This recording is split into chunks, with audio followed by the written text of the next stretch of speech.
dawuh wong. Lupute pun sing gedhean samamu mergo kedereng nuruti kegayane juga Gusti Jo mergo pun kebrongos ngendikane eyangmu saka lima. Mboten dadosaken menapa. Nanging ingsun percaya wong sing temen bakal tinemu, wong sing tekun bakal ikut tekun satemah katekan Kang Ginayu.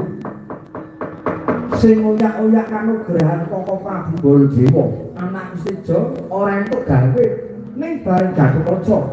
Ing pasrah sumarah ora nedo gawe mayu ning ing gawe tentreming bawana malah kowe ing sinampiran kanugrahan nampa mahri Tribrata.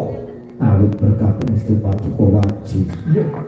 Nggih, kejaran nggonmu dadi senopati ning bangsa, senopati ning praja. Negara geger kowe mapan ana ngarep dhewe dadi tamenge wong sak negara Ngamarta. Inggih, Po. Ngrelake pati uripmu ninggalke anak bojo lan kulawargamu. Lho.